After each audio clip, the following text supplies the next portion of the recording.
Sometime back, I happened to be in a situation where a friend of mine was drunk. So, when she was in the drunk state, she was repeatedly saying that please don't judge me as I'm drinking. Please don't judge me. It is… but she has lost her judgment, but she doesn't want you.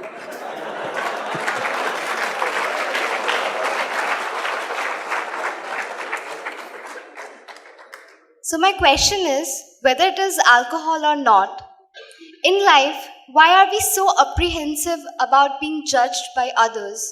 And how can we not let this come on our way of being happy?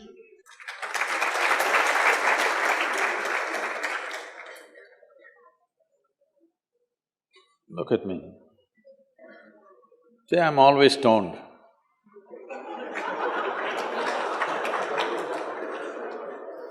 Never touched a substance, but always stoned. You can judge me whichever way you want.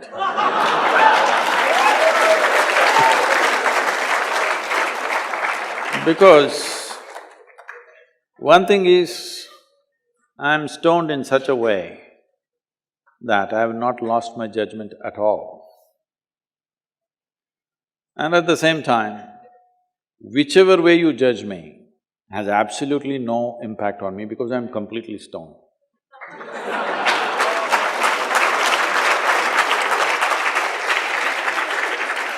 Having said that, why this consumption of alcohol and drugs is growing the way it's growing in the world is… well, nobody can really put a number on this, but just to say to what extent. In the last 25 years in India, probably alcohol consumption has gone up 10,000%. What do you think? You know, I'm telling you, when we were growing up, in the town, there would be just 10-15 people who drink.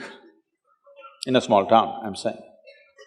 People say, in that family they drink, we won't give our girls to that family, you know. But today, if you don't serve drink at your wedding, nobody will come.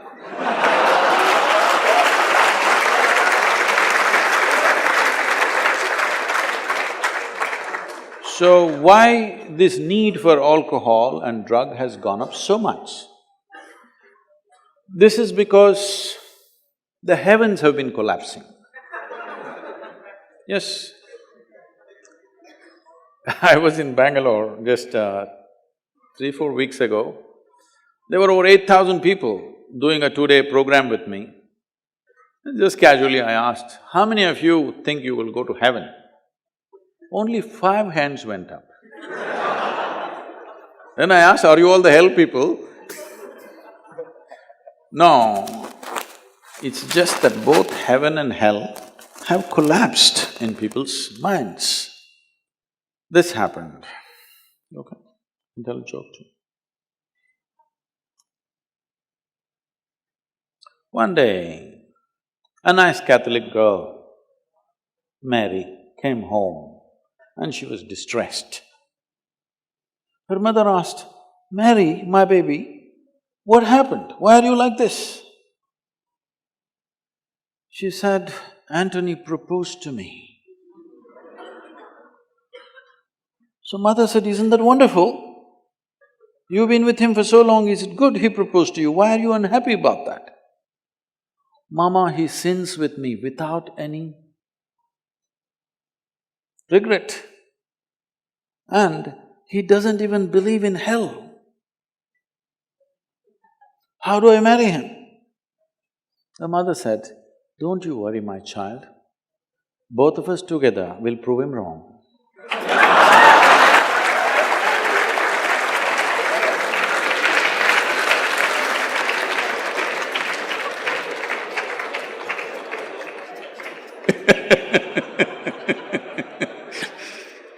So, heavens have collapsed. When I say heavens have collapsed, it's like this. Maybe you heard this somewhere. You know, there was Sunday school going on in Alabama. Alabama is a very special state in the United States. So the local priest was going full fire. But unfortunately, the audience were not like you, they were all tiny tots. Catch them young policy. Full force he was going. He was enjoying his own rhetoric so much. He stopped midway and asked, "What do you have to do to go to heaven?" Of course, little Mary in the front row stood up and said, "If I scrub the church floor every Sunday morning, I will go to heaven." Absolutely. Another little girl stood up and said, "If I share my pocket money with my less privileged friend, I will go to heaven." Correct. Another boy stood up there and said, "If I help people who are in need, I will go to heaven." Correct. Little Tommy in the back bench stood up and said, "You gotta die first."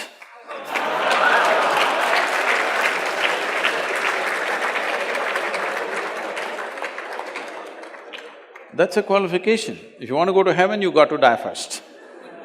So when you die, whether you like it or you don't like it, unless you're Elon Musk, we usually bury your body here or burn it or cut it and throw it to the birds. Something we will do depending on what tradition you belong to. But we will put this body back to earth because after all, we picked it up from this planet. At least that much responsibility you must have. You should not take this body and go away.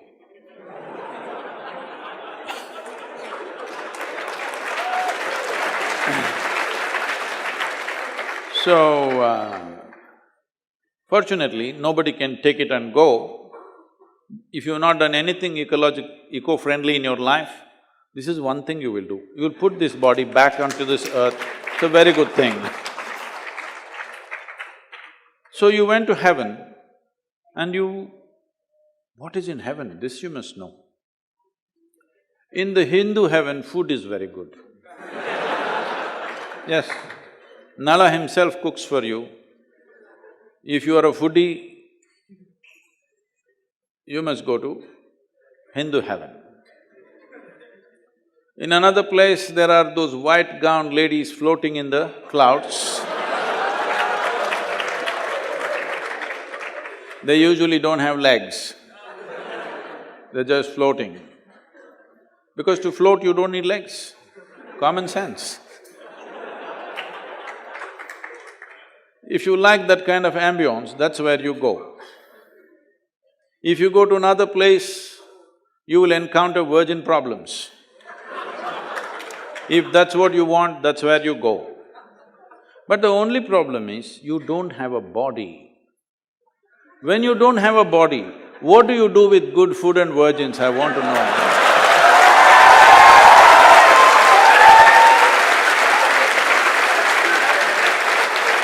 So,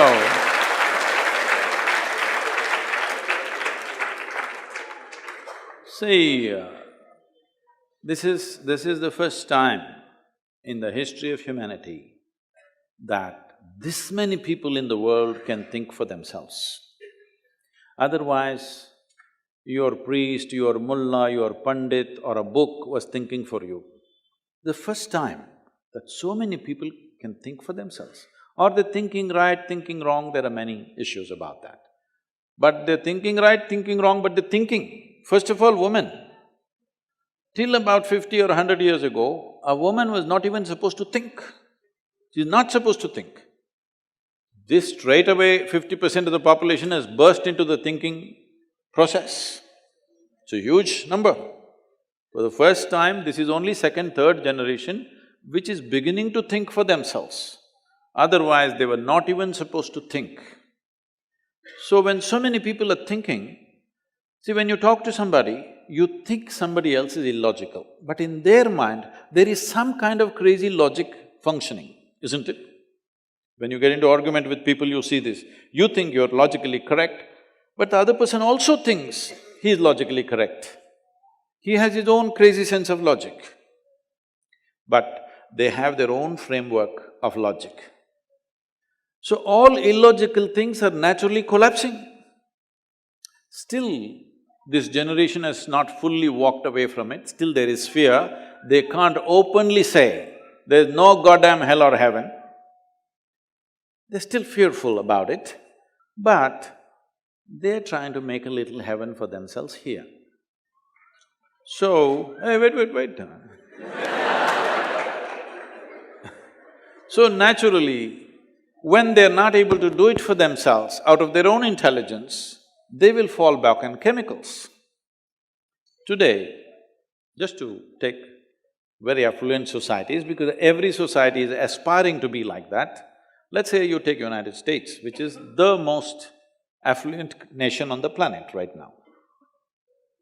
I don't know if half the IIT after graduation will be in United States, because wherever I go in US, whoever I meet, they say, I'm IIT this, I'm IIT that.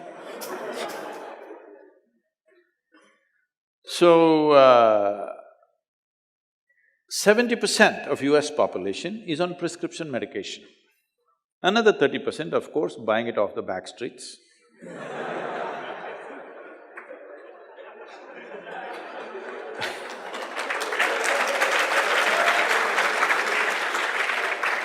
70% on prescription medication means, though… See, what is affluence? Let's understand this.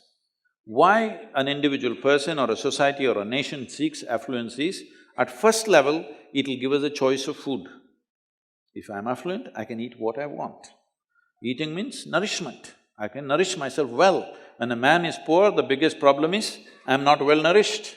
So at first level, it is a choice of nourishment. At a second level, it's a choice of lifestyles. So you are the most affluent nation, you have an enormous choice of nourishment and an enormous choice of lifestyles. But 70% is on medical prescription medication. $3 trillion of healthcare bill, it can sink a nation, all right? It's bigger than our budget. Our GDP is only 2.7 trillion. $3 trillion worth of healthcare in America for quarter the number of people that we are. Most affluent nation, obviously affluence is not working. To be healthful, you need chemicals. To be joyful, you need chemicals. To be peaceful, you need chemicals. To be ecstatic, of course, that is ecstasy. So, I'm not even looking at it morally.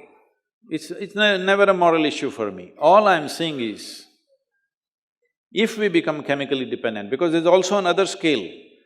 The food that we eat is full of chemicals, the water that we drink is full of poison. Some genius came up with this idea that you can poison the water, kill all the bacteria and it won't poison me. I don't know where this idea came from. Some genius idea this is. Because on this planet, all life, whether a single-celled animal or the most complex creature, which is we are made the same way, essentially the fundamental design is same. What kills a bacteria also kills us, maybe it takes a bigger dose, that's all. Water is poisoned, air is poisoned. Air, I believe, will get purified in the next 10 to 15 years' time because a whole lot of movement is happening in that direction. Air we can handle very easily. The biggest problem is soil and water. So that is another level of chemicals. If 90% of this population right now is on chemicals, believe me, the next generation that we produce will be a generation which is much less than us. If we produce a next generation less than ourselves, we have committed a crime against humanity, because the next generation must be at least one step ahead of us, otherwise we've lost it. We've lost the entire process of civilization when we produce a next generation which is actually less than us. So, we are heading towards this rapidly unless we teach individual human beings how to simply sit here and be blissed out. Stoned enough or no? Just look at me. But am I conscious enough, alert enough, clear enough? If there was a way to intoxicate yourself without losing your judgment, without losing your awareness, without losing your intelligence, it's a great thing. Intoxication is a fantastic thing. Only problem is, it takes away your judgment, it takes away your intelligence, incapacitates you. That is the problem, isn't it? Because life is about enhancement, life is not about crippling yourself. Now in the name of intoxication, you're crippling yourself, all right? This happened. Shankaran Pillai was walking in London. No, London? He just came out of an Irish bar and he put one leg in the gutter and kept on dragging and walking. Late in the night, the London bobby, the policeman, came, looked at this and said, "Hey, you look totally drunk." The Shankaran Pillai said, "Are you sure?" He said, "Absolutely, you're drunk. Look at the way you're walking, half in the gutter, half on the street." Shankaran Pillai said, "Thank you so much. Thank you, because I thought I was crippled."